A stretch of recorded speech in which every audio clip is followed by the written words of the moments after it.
बिस्मिल्लाहिर्रहमानिर्रहीम। अस्सलाम वालेकुम रहमतुल्लाहि बरकातुहू। ये जो जगह आज आपकी नज़र से गुज़र रही है, ये सिर्फ़ ईंट और सीमेंट की इमारत नहीं, ये वो मुक़द्दस मकाम है जहाँ ज़िंदगी रुकती है और आखिरत का सफ़र शुरू होता है। ये है जनाज़ेगाह जहाँ हर शख्स बराबर होता है, ना रुतबा चलता है ना माल।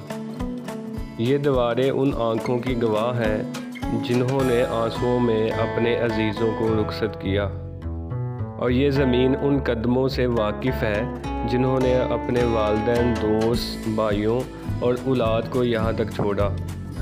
और आज हमने इरादा किया है कि इस जगह को बेहतर बनाया जाए। ये काम सिर्फ़ तमीर का नहीं, ये काम सदका जारिया है।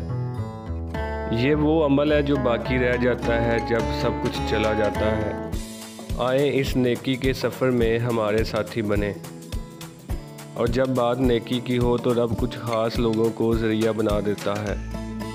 पहला कदम उठाया करामत भाई ने और काम शुरू करवा दिया, और अरशद भाई हाथ में बेलचा और बोतल पकड़े हुए आ गए ताकि दोस्तों को ठंडा पिलाया जाए और काम जो है ना वो खुश हो के करे।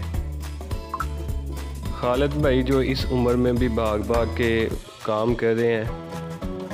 शाहिद भाई हमेशा की तरह पहले से तैयार, पूरी प्लानिंग के साथ फरमाइश करते हुए।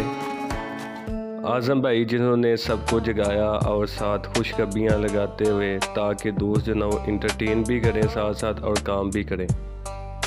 हमारी जामिया ईदगाह का रकबा नाकाफ़ी होता जा रहा है। ईद और नमाज जनाजा में जगह कम पड़ जाती है, लोगों को धूप में खड़ा होना पड़ता है और बारिश की सूरत में मज़ीद मुश्किलात पेश आती हैं। अल्हम्दुलिल्लाह अब ईदगाह की तसीह और तमीर का काम शुरू करने जा रहे हैं। हमारी नीयत है कि हर मुसलमान को बाइज़्ज़त और आरामदा जगह फराहम की जाए जहां वो अल्लाह के हजूर झुक सके। लेकिन नेकी के इस काम को मुकम्मल करने के लिए आपकी मदद की अशद ज़रूरत है। हम सब मिलकर अगर थोड़ा थोड़ा दें तो ये काम बहुत आसान हो सकता है। हमारे प्रोजेक्ट में शामिल है जनाज़ेगाह की तोसी, साफ़ फर्श, नई दीवारें, सायदार छत और वज़ू की सहूलत। अल्लाह आप सबका हामी नासिर हो। बहुत शुक्रिया। अल्लाह हाफ़िज़।